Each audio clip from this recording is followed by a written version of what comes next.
Good evening, ladies and gentlemen. Welcome, and it's lovely to see everybody here this evening. And we're delighted to welcome Simon Reeve to the Baltic. And we've also got Fiona Harris from Kuoni, who's going to run the evening this evening along with Simon. Please sit back, relax and enjoy. Well, welcome everybody and welcome Simon, and just tell us about some of the sort of, up close and personal experiences you had under the waves. Certainly one of the most memorable experiences I had travelling around the Indian Ocean, travelling anywhere I think, was being in the Maldives, in the water, in the right place at the right time, as a dozen giant manta rays came flying through the water directly towards me.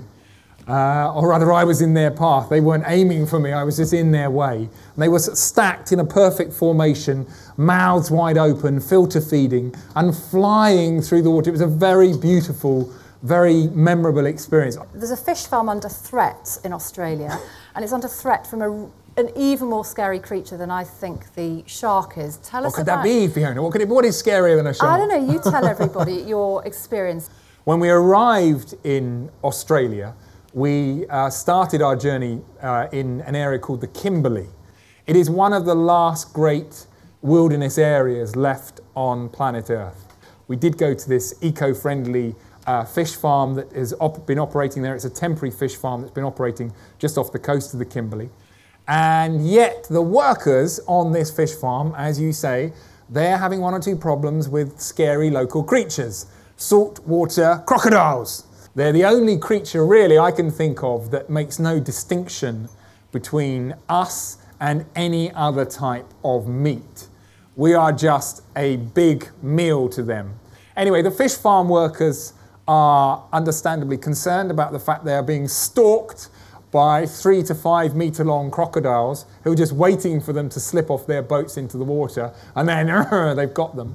So the fish farm workers, they pick up the phone and they call in the croc catchers. 3 of them turn up, jumped out of a boat and landed on this island. They looked like every stereotype, but they were a herpetologist, one's a PhD, and the other is one of the world's leading experts in crocodile conservation. So they had me at the front of the boat, really. They said, lean out like a tethered goat. They gave me a spotlight. And the way to catch a crocodile, if you ever need to, is you take the spotlight, the searchlight, we're out at night, you play it through the water until you see the light, the eyes of the crocodile, like cat's eyes, shining. And then you've got to hold it on the crocodile, mesmerising the crocodile. You get up close to the crocodile. And then we got, I say we, the croc catchers I was with, got a couple of lines into the back of the crocodile, very light harpoon. Doesn't hurt the croc, doesn't harm the croc doesn't like it very much, takes off, tires a bit, you pull it in a bit, and then it gets close to the boat, it starts doing a death roll, the jaws are going like this. I'm trying to get into the shot as we're filming while still keeping my hands behind my back so I don't get snapped by it.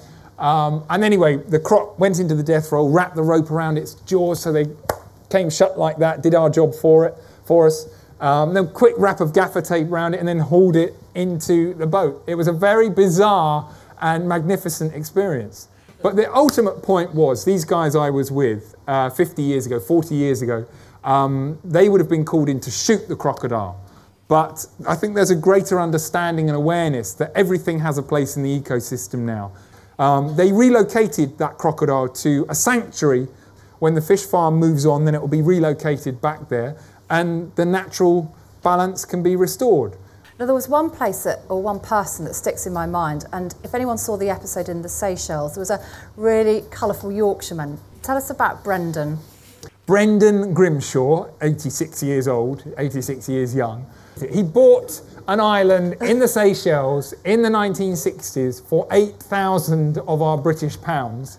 Brendan, committed Yorkshireman that he is, spent years, decades in fact, planting 16,000 trees by hand and turned his little island into Verdon National Park, which it is now. It's the smallest national park in the world.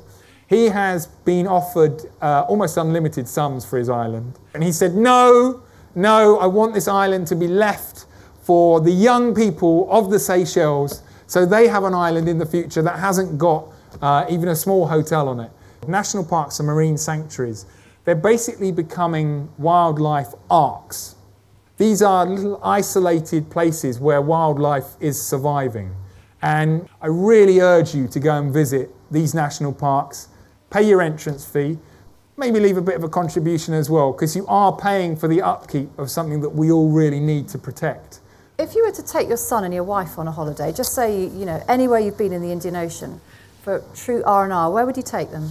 For true R&R, I think probably the Seychelles.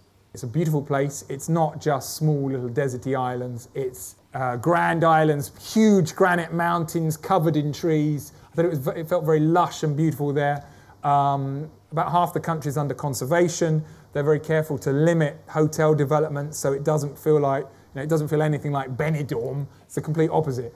But there's other places I'd love to take them as well. I'm very keen that my son, he's a wee lad, he's only 14 months old, but as he grows up, I really, really want him to realise how lucky he is. I have toyed with the idea of moving my small clan to Dhaka in Bangladesh for a few months when he's the right age, just so he learns how life is lived by most people on planet Earth.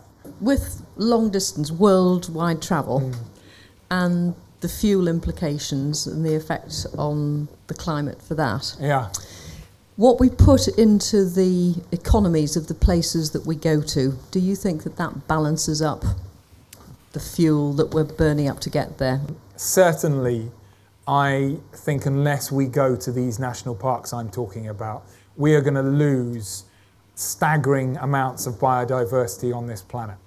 So if you go to the other side of the planet and sit by the pool, I don't honestly think the balance is not going to work itself out. If you're going there and you're contributing to the local economy and you're also contributing to the protection of the local environment, I think that's a very important thing to do.